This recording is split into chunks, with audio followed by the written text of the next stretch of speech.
Okay, for sure. I'd like POIs verbally, please.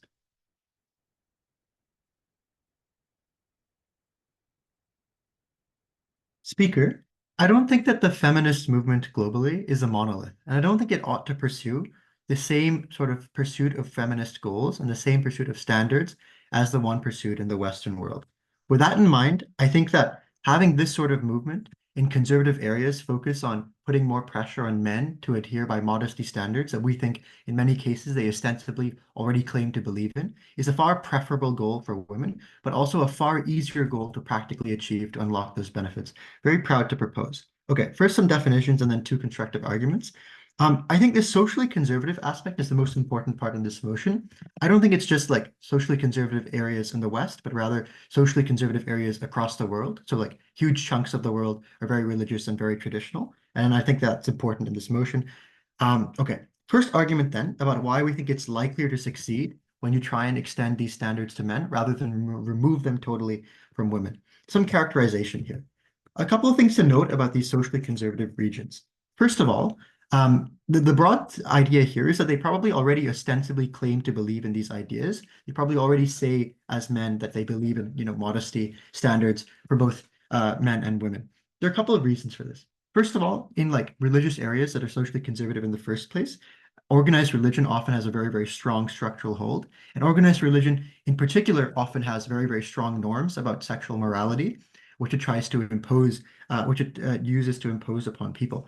In socially conservative areas, we think that at the very least, men and women already buy into this. And so ostensibly, they already believe these sort of modesty standards in general. It's just that the application of it is not fairly done, and it's men who don't really live up on that side. The second thing is, no thanks. The second thing is, I think just in general, this is as there's some fiat involved. As a socially conservative region, you probably already believe stuff that is socially conservative about gender roles. And so we have some level of fiat there. The reason then we think this is easier to actually impose these standards rather than remove them totally in ops world is precisely because you already have some level of buy-in. At the point at which, like your religious leaders, your imams and your priests, have told you before that you ought to not do things that are like sexually in not modest.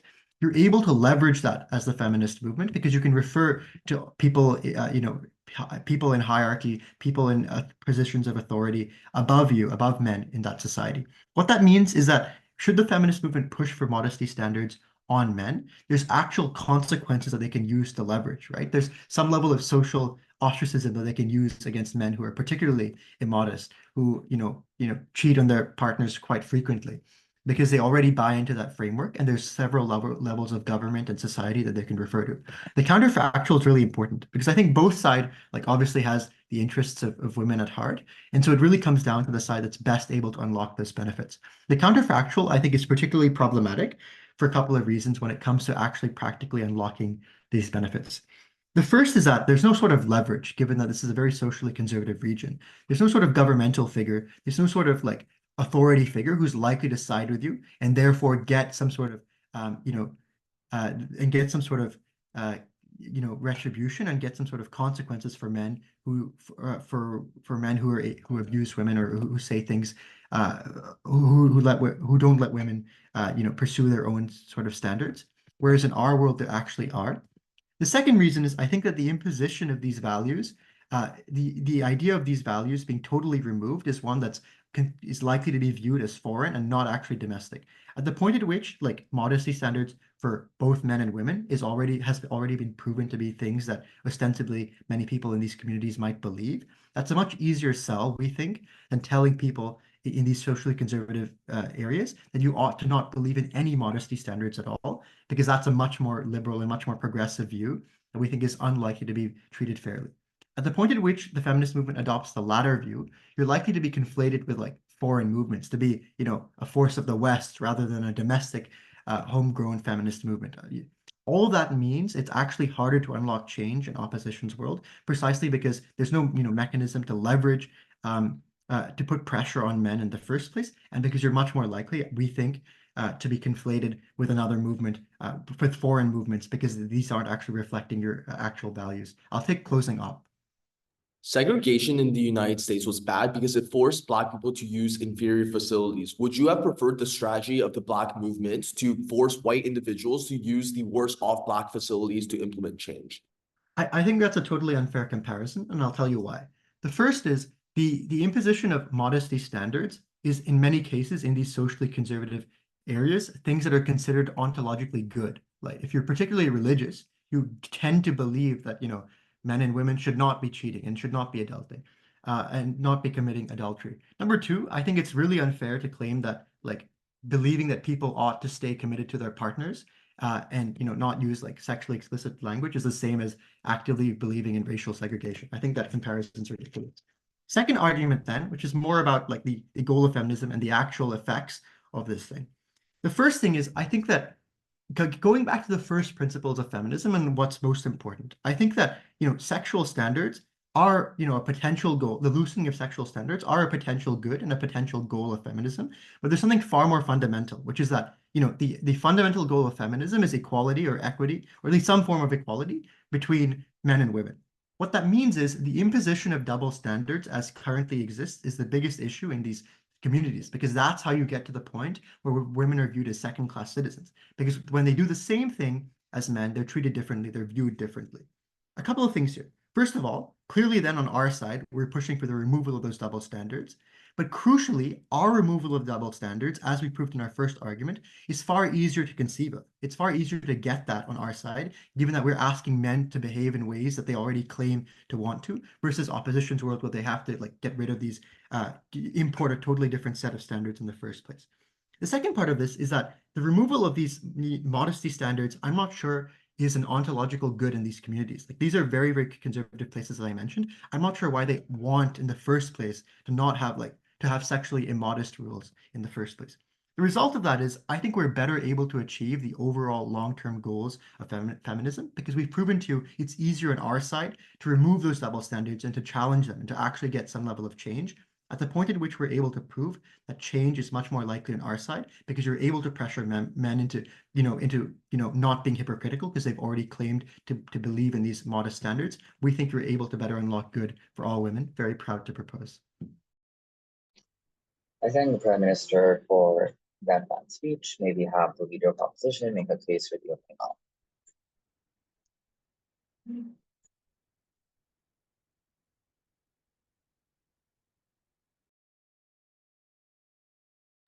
Okay, am I audible? Yep. Okay, I am going to start my speech in 3, 2, 1.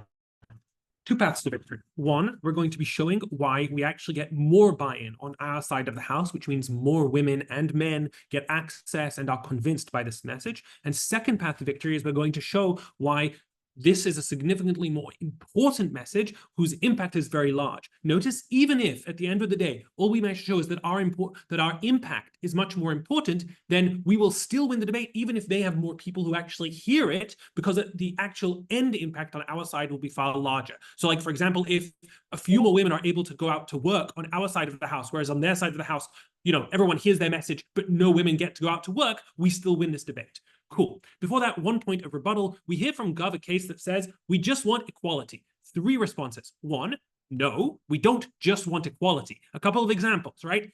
If we could magically lower everyone's wage so that everyone was equally poor and didn't have access to basic needs, just like, I don't know, people in the very poorest parts of India, we still wouldn't do that because that would suck for everyone. Or secondly, just because there are some blind people doesn't mean we should blind everyone in our society so that everyone is equally impaired. Instead, normally what we should do is we should try to send messages that say, let's help people who aren't as well off as other people rather than making everyone suffer.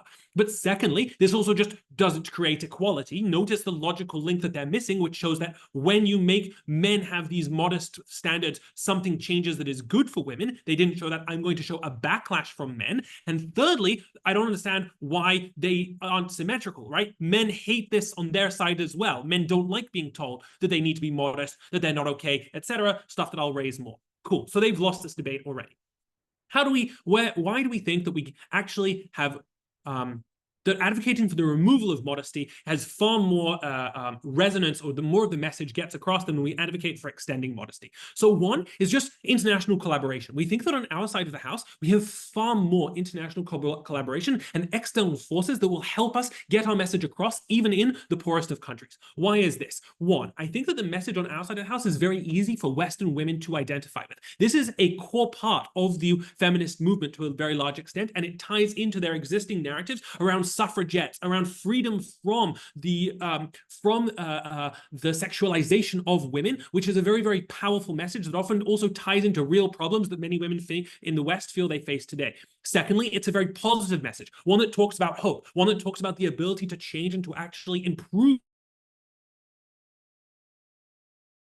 and feel people are far interests people far more than just hurting someone. But thirdly, it plays into the narratives they already believe in of emancipation, freedom, right over your body, etc. Whereas on the side of advocating for extending modesty, like most women don't actually care in the West if men are going to wear shorts or not. They don't need them to wear long trousers. That doesn't interest the average woman in the US. Secondly, people don't like negative messages. They don't like messages that say we're going to make everyone suffer. That's not a very compelling message. But thirdly, it also goes against a lot of the core messages they hold around the fact that men should also be free to wear whatever they want. Many of the most liberal women think that men should be able to wear skirts or dresses, etc. And things that talk about how men need to behave in certain ways, they need to be modest in certain ways, really goes against a lot of what they actually believe in. This is really important because it means they don't make the sacrifices necessary to give you assistance. So for example, they don't give you funding. They don't donate to organizations in Bangladesh to open clinics to help beaten women that the feminist movement might otherwise be able to open.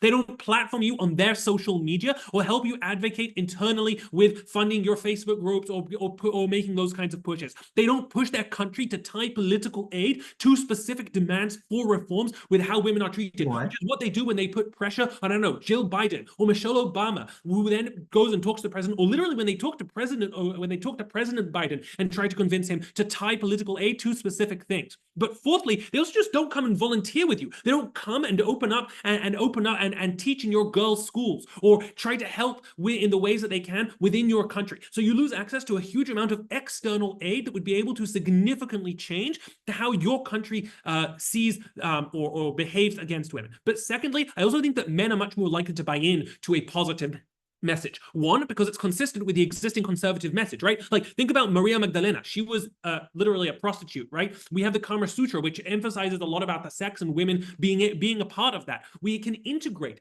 specific kinds of conservative messaging around immodesty into our classic messages. But secondly, we can also integrate messages like hate the sin, love the sinner, right? Loads of conservative movements for example, in Catholicism don't particularly like gay sex, and that's not something that you can ever accept. But that doesn't mean you have to hate gay people, right? You can accept them even while you hate the actual act. And also, you can also play into the ideas around forgiveness, right? Women are often a victim. They shouldn't be blamed for the things that they do which aren't within their control, etc.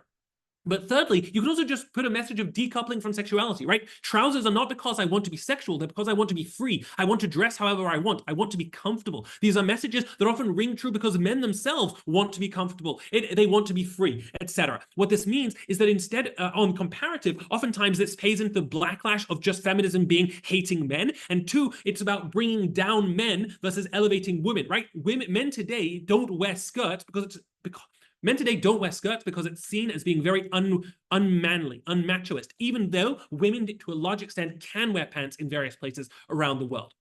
Before I continue, I'll take a POI from closing. Don't you think that there's a strong Western feminist movement that is against white feminism and very aware of cultural differences in conservative area, and they will still give money to the... No, I think that they care far less. You're playing off against a ton of other things that they care about, a ton of other causes that matter to them, a ton of other places. Oftentimes you're far away from these women, so you don't actually see them. You don't understand their pain. You need a reason to want to give them stuff. But secondly, also role models. We have far more access to role models on our side. We can show women who are wearing shorts, but they're learning. They send their kids to a good Catholic school or to a good Muslim school. They wear shorts and no hijab, but their kids know all the hadith off by heart, right? They can talk about this in the magazines, in the newspaper. They can be interviewed on TV, and this allows us to show these kinds of positive images. Why does this win this debate? Because the buy-in is super important. One, modesty is a significant part of female oppression. Because of modesty, women are not able to go out by themselves, right? The limitations on their freedoms, of their ability to work, of their ability to leave the house without an accompanying male, are all tied to the fact that women are maybe not going to be sufficiently modest, to the fact that they need to dress in certain ways, and we need to be able to make sure that they do that. These are significant parts in what gives them access to freedom in the first place. But secondly, it also means the women who don't meet these standards perfectly are much less likely to be attacked on our side than on the comparative, and that when they are attacked, they are far more likely to get support rather than suffering victim blaming. Please propose.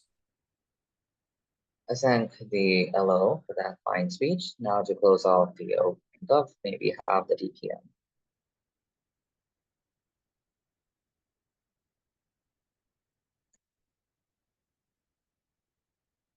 Am I audible? Yes, you are.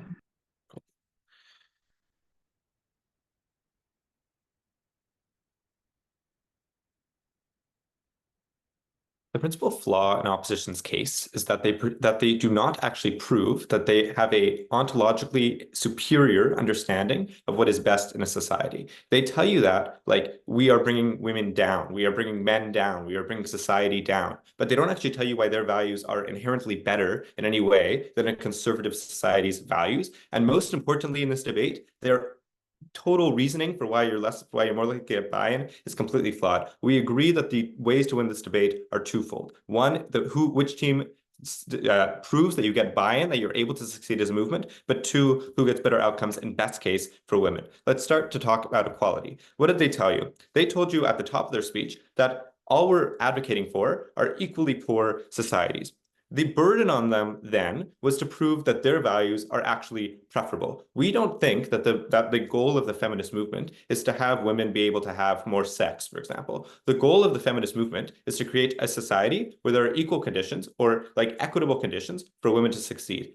Insofar as we're not advocating for worse values, because there are no such thing, like within a certain realm, there's not such thing as worse values. Like the idea that people should be modest, the idea that people should be like, committed to each other within a marriage, these are not worse values than saying there should be like sexual freedom, for example, or like general liberalism. That is a different like argument about the benefits of those values, which we did not hear from side opposition. Therefore, we say that there's like, a beauty perhaps in being modest. There's a beauty in being committed to each other within a relationship. There's no necessary harm to that they need to prove. So all this analogy that we get from all opposition in POIs and in opening, this idea that we are like creating worse conditions based on equality, this is a complete mischaracterization of our point. The goal is equality because there's no there's no proof that these are worse values. These are equally good values. And in fact, we would say that it is harmful if you have societies that believe in this, that are established within these values. It is harmful to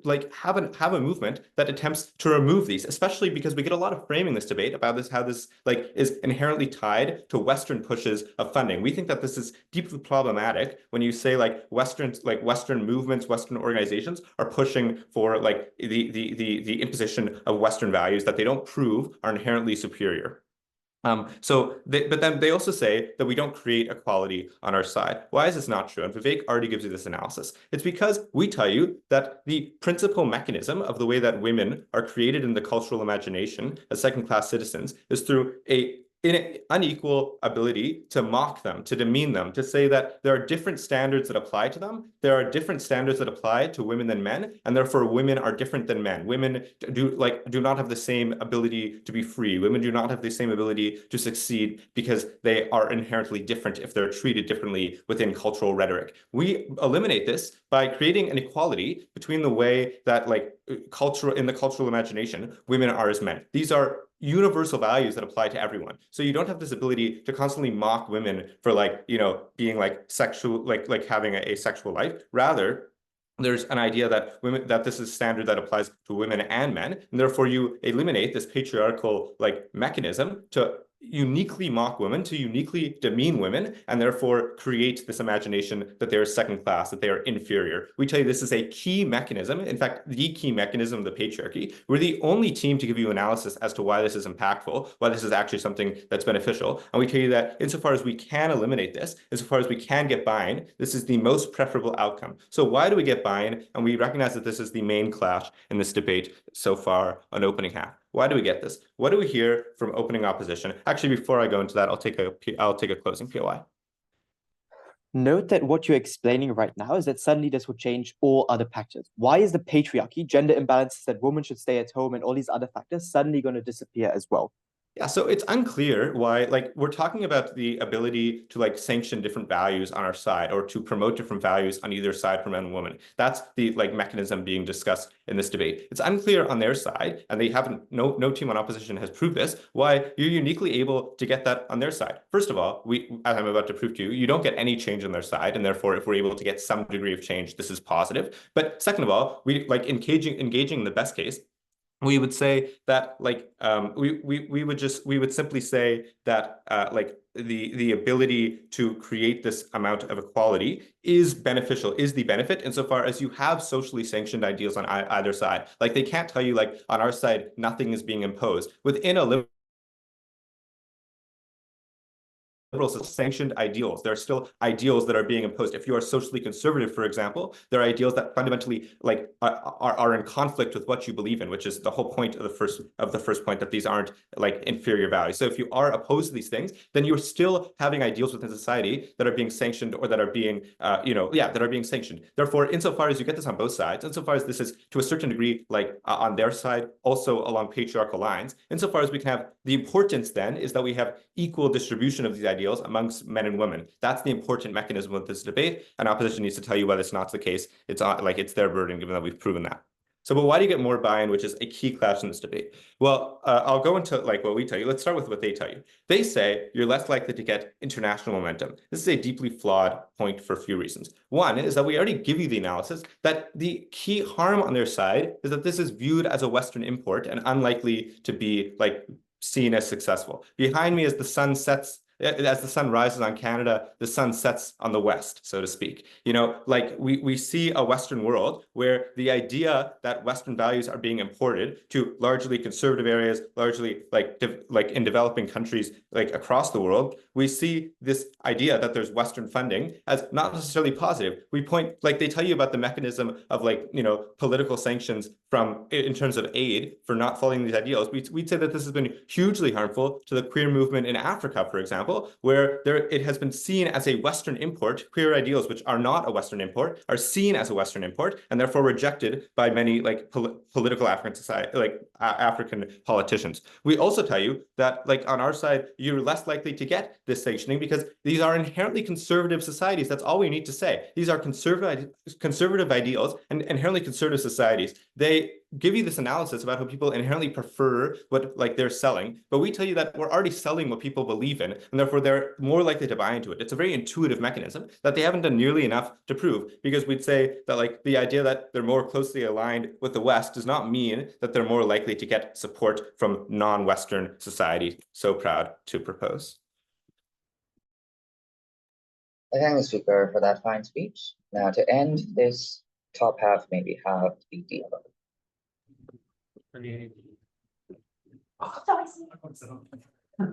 I think I may have just done some violence against my partner by mistake. Can you hear me? Yes, you're audible. Okay. And starting in 3, 2, 1. Look, we don't care about equality in abstract. We don't care about equality by allowing women to sexually harass men so that we are equal. We don't care about reducing men's wages to fix the wage gap.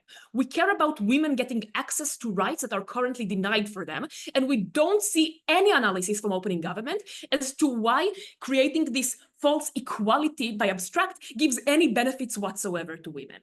What I'm going to do in this speech is double down a lot on what are the importance of female sexuality and why it's far more than just women being able to shag, but actually impacts other aspects of their life, including their economic integration and their physical safety. But before that, a few points of extraneous rebuttal. Firstly, I want to observe that they only have two mechanisms across two speeches for why they get better buy-in. One is asserting this is already consistent with the conservative message, so people already believe it, never explaining why.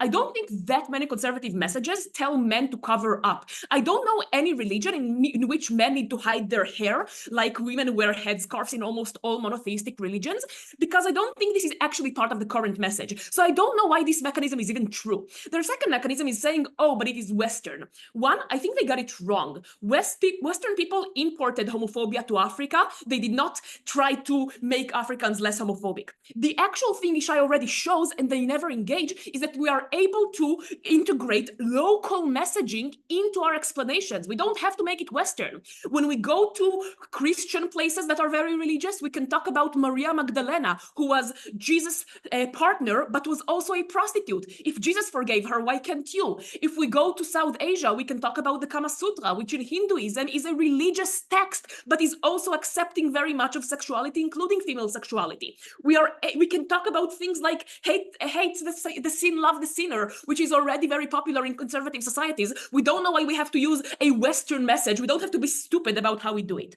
Secondly, I want to observe that almost everything they say is symmetric. There are plenty of reasons for the most conservative, most radical men to already hate feminism or perceive it as hyper-Western, because they advocate for abortions, because they advocate for women's involvement in the workforce, because they advocate for values of consent, which are already not consistent with their conservative values. So we really don't know why specifically sexuality is the tipping point. Cool. Let's get to the impacts. Why do we think that female sexuality is about much more than just sex? I would posit that most of the differences between men and women and most of the reasons for discrimination are actually female sexuality. Take for a second just a quick intuition pump. The physical differences between men and women in the modern day and the modern workforce should not matter much, because very few works actually require physical strength. So this should not be the reason for our discrimination. Why is it that sexuality specifically is what puts women aside? One, because it creates a barrier to getting women involved in the workforce, in education, and in public spheres. Why did Saudi Arabia ban women from driving up until very recently? Because for a long time it was perceived that if women are free to walk alone, go in the workforce, be around men, one, it puts them in danger because they are innately sexual beings, and two, they might drag men to sin because when men look at them, they think sinister thoughts and sexual thoughts. So we need to protect men as well. And this is why women were kept in the household, to protect them and protect men from them and from sexuality. If you don't fix the problem with sexuality, you do not fix the problem of women being able to be part of public spaces. Secondly, because female sexuality is very often the justification for sexual assault and sexual harassments. Because when women are perceived as sluts, they are perceived as though they were asking for it. They are free game to harass because surely they want to be attacked if they are dressing so provocatively. So you cannot separate the shaming of sluts and of female sexuality from sexual assaults against women. Thirdly, because we think that the ability to create female role models is hindered by females being perceived as so sexual. Because in many societies, you are not allowed to put photos of women on signs or on newspapers because it is considered sexual. You are not allowed to hear women singing in some spaces. This is why you don't platform women in these societies to protect men from immodest thoughts. Again, you need to break the sexuality barrier in order to allow women to become role models. Fourthly, because we think that women will be sexual anyway, and this is crucial. I might not care a lot about the right of women to have sex, although I do think it is also an important right. I just think women will be involved in sexuality in one way or another. One, because some of them just fall in love and are taken advantage by men who tell them they love them back and they will marry them and they are there forever, and then they lose their virginity and then the man runs away, but they are already damned by their society. Some of them just get raped and are forced to marry their rapist because they are no longer pure after they've been raped in some societies. So women are often forced or exploited into situations that make them sexually vulnerable, and then they are judged for it. On our side, we allow them to go back to society and not be damned forever for this. These are the real impacts in this debate. Crucially, on buy-in, I think Ishai already proved buy-in, but I want to point out something crucial. Buy-in isn't a binary. There's no way ever proposition can prove we get zero buy-in on our side. At most, they can prove we get less. This means maybe people will not fully accept women doing one-night stands, but they will accept them dressing less modestly or taking off their hijab. Maybe some conservative neighborhoods, but not other places, will accept this. Maybe some people and some families in these societies, but not other families, meaning that at least some of our impact will still happen. And when this is the case, actually, before I continue to the weighing, bottom half, top half, proposition agrees with everything I just said. Awesome, let's move on. So why do we think this is so much more important, even if we only get like 10% of our impact in terms of likelihood? One, because we think each such step is a trickle-down process that leads to long-term normalization. Even in Western liberal democracies, it was not immediate that women were accepted as sexually promiscuous. It started from them wearing pants, gradually moved to them being more involved in the workforce, gradually moved to the hookup culture we have today. If we start small, this will be the first stone that can allow the long-term future we actually need. Secondly, because we think even if they get their change, not only do we not know why it is good and what do we benefit from men being more modest, we think it is actually bad, because the more men are also perceived as sexual beings that need to be modest, the more justification there is to put women separate from men's spaces even more, because we shouldn't pit women around men because it can harm their modesty and they can think sinister thoughts. Thirdly, because we think that we promote actual women's rights, not equality in lack of rights. For all those reasons, oppose. Thank you for that fine speech. That ends the top half debate. Now to kick off the back half debate, maybe half the member.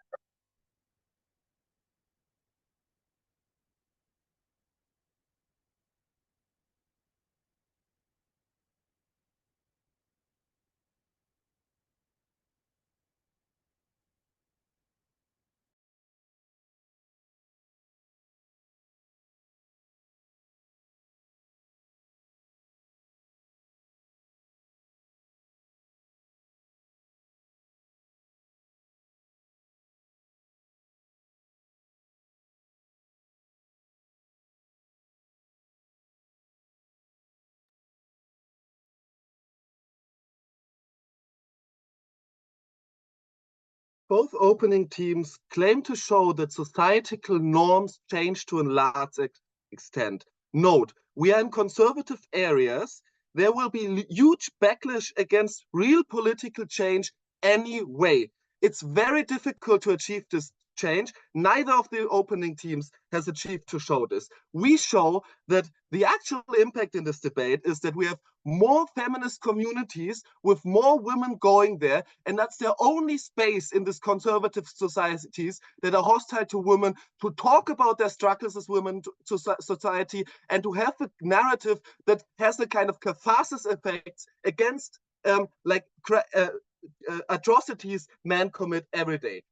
3 points in my speech. First, I'm going to show that more communities form and that more women go there. Secondly, I'm going to show that only with this narrative, women are actually talking about their problems with men. And thirdly, I'm going to show why this is so important for women and why this would be the only route to political change as well.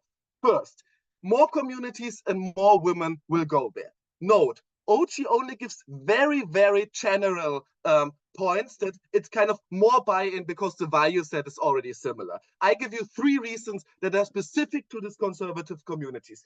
First, answering the question from opening opposition, why is sexuality unique? Sexuality is unique because the women in these areas are told from their first year of their life that sexuality is something evil. They are told that by their parents. They are told that in school. They are told that in church. They are told that by every political party. So they think that even if a woman comes and says, you have to express yourself in sexual freedom, that this is something evil, that this was created by the devil. So this is the greatest stepping stone. It's not like equal pay or something, but it's sexuality which makes it impossible for women to change. Secondly, only in our narrative, because sexuality is loaded, men would possibly allow women to go there in conservative area because they still have lots of power over women and over their choices. That means if they are politically ineffective anyway. And if they have a narrative which is not, where they don't have to be afraid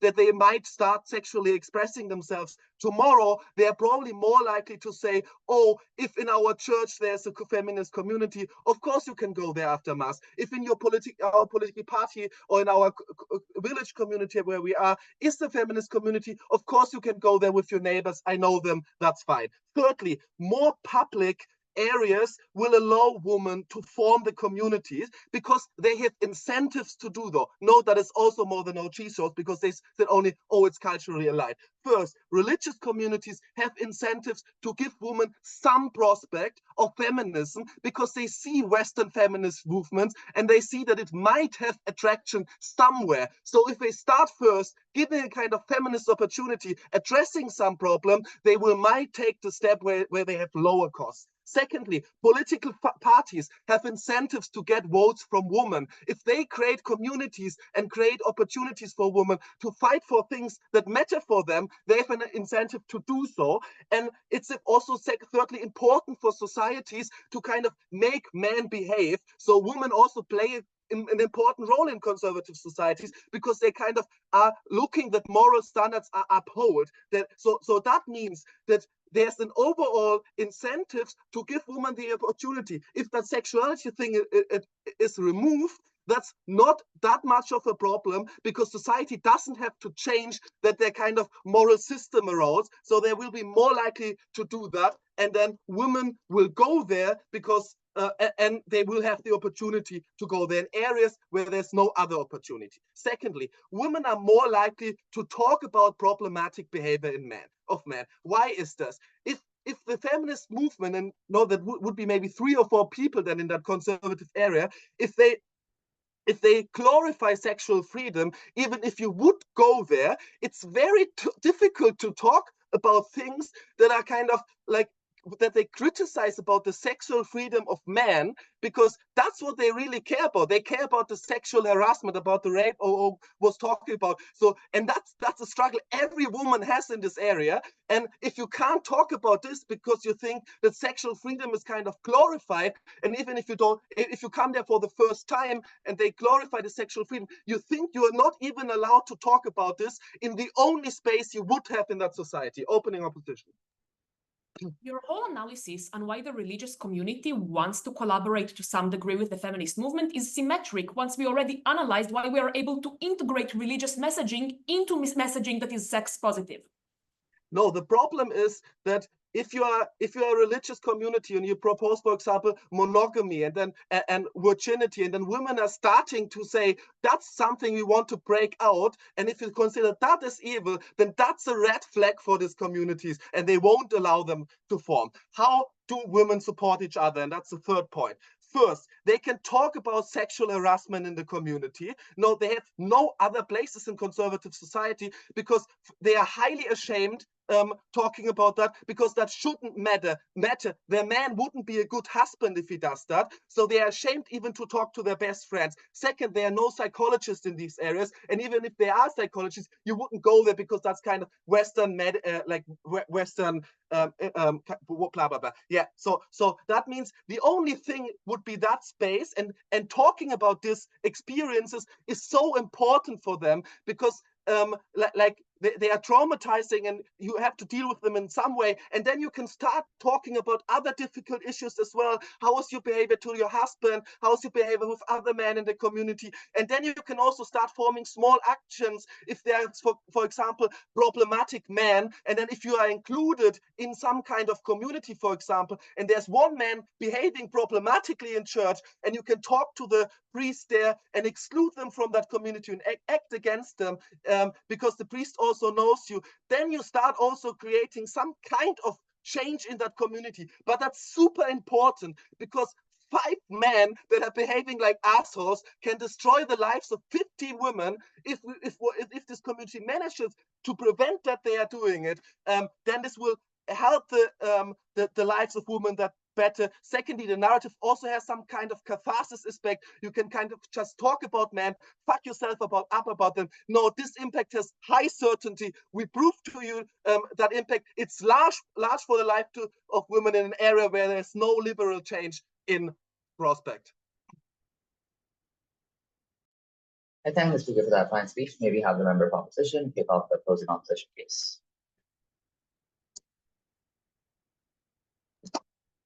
Hi, am I audible and visible? Yes, you both. Cool. POIs in the chat, please. Thanks.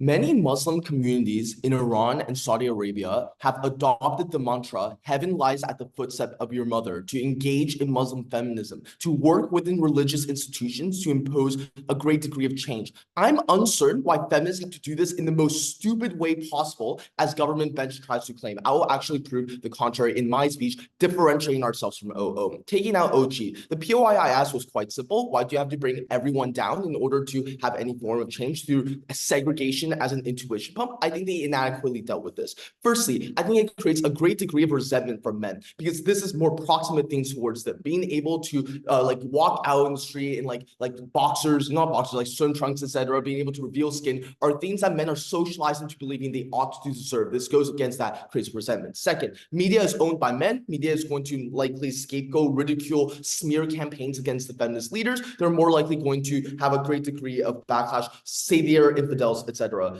Thirdly, I think that generally mosque and religious leaders will also go against this. I'll explain this in my extension, but oftentimes government requires an extreme interpretation of religious texts for them to even access their impacts. CG, I think they're mainly derivative. Their mechanism is society does not have to change in order for moral standards to greatly evolve over time. I'm unsure as to why society does not naturally changes to become more progressive over time. I don't think they prove the positive case there. Turn will deal with the rest later. Our extension is simple. You retain more women within these feminist movements. Retention is important because the mean and median women within these conservative areas are moderates. They're older women. They're people who have spent their childhood socialized into believing that the Quran and the Bible and the Torah are cool, are like important. This deals with OG because OG claims we'll be doing this in the most stupid way possible. The first burden I want to prove is that religion has the capacity to aid these feminists, to use it as a channel for gradual and incremental liberalization. Muslims, for instance, have used tenets in the Quran that play off of socialization in real life to say that mothers are the focal points of our communities because heaven lies at the footsteps of our mothers. They also claim, for instance, using socialization of choice to the idea of hijab. So feminists within Iran, Saudi Arabia, and Lebanon have used, for instance, the idea of hijab as a personal object that women use, for instance, to protect themselves, to not get interfered with the male gaze. That the idea to wear hijab is a personal choice and one that is determined by women themselves. This is all to say it is possible for tenets of these religious groups to be used in a liberal manner. And I think that this is most likely to be accepted by imams and by priests because this allows for men to still hold a degree of autonomy and freedom within these religious institutions by not going against the grain and toppling down areas of socialization. The second reason why this is important, and this takes us above OO, because they prove, men will be pissed off on opening government side. They don't prove to us why men are going to suddenly be okay on our side. We say that narratives go hand in hand with socialization that men face when they're younger. So for instance, when men are taught that revealing skin is a degree of their identity and their independence, they're far more likely to agree with things like hijabs, for instance, when especially younger men who have not been indoctrinated within this religion for a very long time, they're more likely to interpret this Quran in a more individualistic lens. But the other comparative I want to prove here is that the way in which the feminist movements have to interpret the Quran on their side of the house is far more extreme because now what they have to do is change the Quran, which already is hard, but then go against the things that men are socialized into believing from a young age. So for instance, if men are thought that being able to reveal skin is something that they ought to have, something that they deserve to have, now when feminists have to say, but the Quran says otherwise, this first goes through two Paul next, which creates more backlash for men. This is independent of the backlash back that OO gives us. And this socialization mechanism does a couple of cool things for us.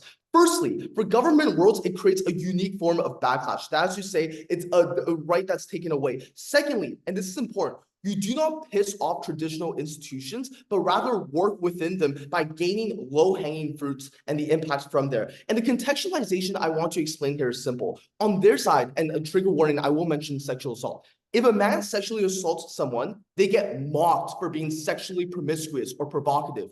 On our side of the house, when you say that mothers and women ought to be held in the limelight because they deserve to, because heaven literally lies at their doorstep, what happens is we want to protect our women. We want to give them women's shelters. We want to make sure that when they get assaulted, they are ultimately preserved and have the resources to deal with that. That is the contextualization on their side of the house. But the impact of this argument is quite simple. I want to note that women in these areas sees religion through the focal point, or sees feminism through the focal point of religions. That's to say, they see themselves as a Muslim first and a feminist second. So if the feminist movement in these areas takes these extreme detours from what the Quran says, this likely makes it so that the mosque is going to backlash against them. So the mean and median women in these communities are less likely to join the feminist movement in the first place because they don't want to be associated with someone every day when they go to the mosque a couple of times. They'll have eyes looking at them, will be seeing like, oh, you don't think that the tenets are actually true. You're an extreme like interpreter of it, etc. You'll be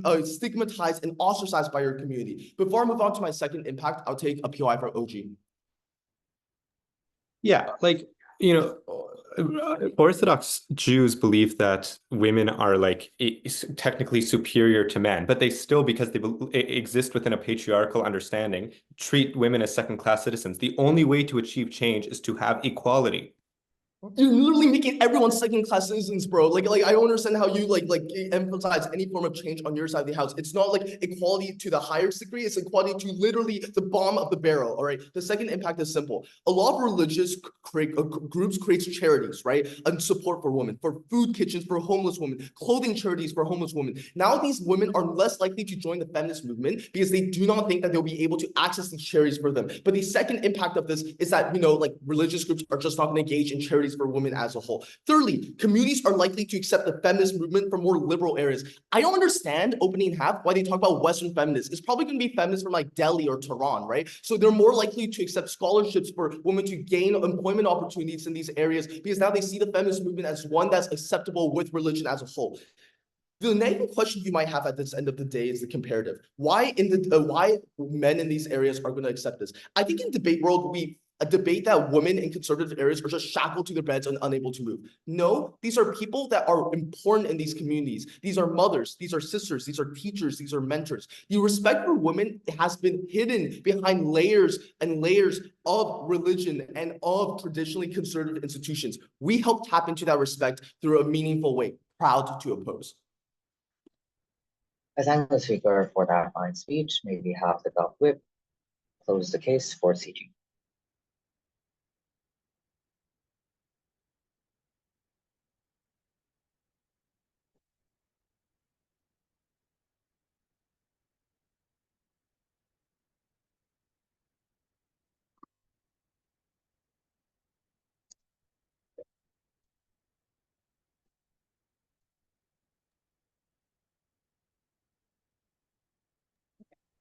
All right, you should be able to hear me.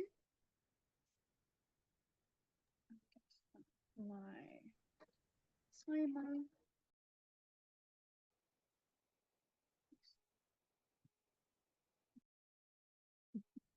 In 3, 2, 1.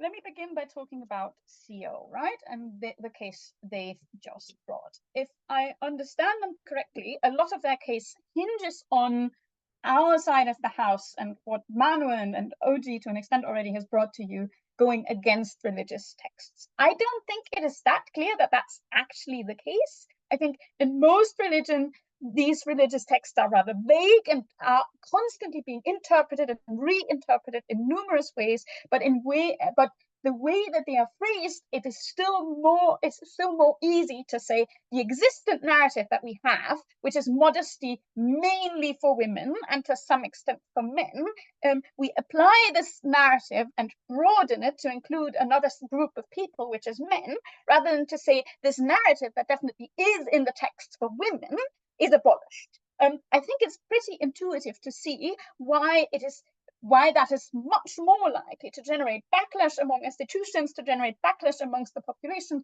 who buy into this, and to generally sort of be the harder feat to do.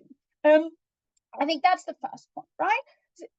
CEO also says, we shouldn't piss off religious institutions. Yes, exactly. And it is much more likely that we do this where we go against the existing narrative. Manuel already proves to you why religious institutions actually have an incentive to buy into the narrative on our side of the house and to say, yes, actually, modesty is a really good thing. You should be modest if you want to go to heaven, or whatever the specific religion's version of being rewarded is. That also means that this entire narrative of we should put women and mothers religiously, we should praise them and so on, that's symmetric, that's possible on both sides of the house, that's regardless of how you deal with modesty specifically. And I think that pretty much takes out most of CEO's case. Okay, let's look at the rest of the debate, right? What we bring to you on closing government is fairly simple. We say, look, what we are focusing on is not as much the long-term political, broad societal political change. There are lots of factors in this. And the feminist movement's opinion on modesty is one of them, but not the only one. What really matters is what happens to women in communities and how they behave, right? We need solidarity among them, and we need safe spaces for them. We only get that, or we are more likely, and we are much more likely to get that, where we use the existing narrative and broaden it, like I said. Because, and Manuel already tells you this, women have internalized this, right? There are lots of reasons, he explains them brilliantly, why women have internalized this. And that means that not only is the threshold for them to join any type of feminist movement or to agree with any type of feminist movement much higher, but it also means that even if and when they themselves break out of those internalized things and say, no, actually, I want to join this, all the people around them, the entire community, and especially women, will ostracize them and will say, she is going against these values, she is evil, and make it extremely hard for them, withdrawing support from these women, even where they actually suffer. The same is then true if you look at men. In a world where we extend that narrative to them, and religious communities to an extent buy into it, CEO kind of dismisses this, right? CEO just says, they're going to get mocked if they commit sexual assault. I think that is actually because in the status quo, men are celebrated as heroes when they have lots of sex, even in conservative communities. At best, it is hushed up, but in this locker room talk, boys group, whatever shit, they will not get pushback for this. On our side of the house, they are much more likely to actually be ostracized by the men around them who slowly begin to internalize this narrative and will push back against them. If that happens to one man who then stops committing sexual assaults, we have already won this debate by preventing so much suffering. But that's not our only impact, right? We also tell you that this solidarity among women is crucial, and dragging in the men is crucial to create long-term change. This also has a political change, right? HUJI says what we do is we get equality. All rightly points out that this isn't a good in and of itself, right?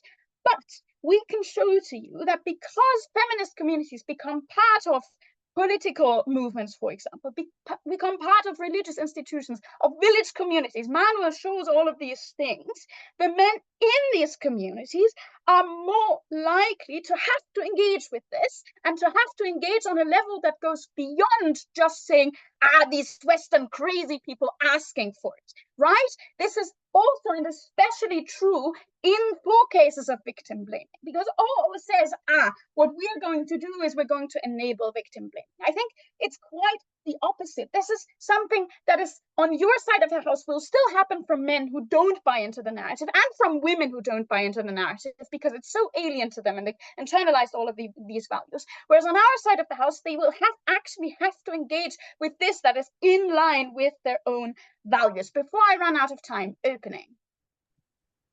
Buying is a means to an end. We were the only team to prove the impact of sexual freedom is logically prior to any other women's right. Absent this, prop proves no impact and CO proves the right to shag. All right. Thank you for pointing that out. I was going to deal with that now. All right. So I think the problem here is I agree with sexuality being a big issue for lots of things that women face. But I think the way to go about it is not, the most efficient way is not to go and contradict this existing narrative, making it extremely hard for the rest of society to agree with you, alienating you as the movement and alienating any women in a community that agrees with you. I think the way to go about this is to use this, get the buy-in, which I agree is a means to an end, and then use that for political gain, right? Because now there's a large group of women which is perceived as being this movement and which then gets the leverage to use this, to publicly talk about this, to support each other. I think this is, again, this is the most certain impact in this debate, and the most important for the individuals, that they have a space where they can complain, where they can strategize, where they can push to alienate individual men that are making their daily lives hell. This is the most important impact in this debate. Proud to propose. I thank the speaker for that fine speech, and now to end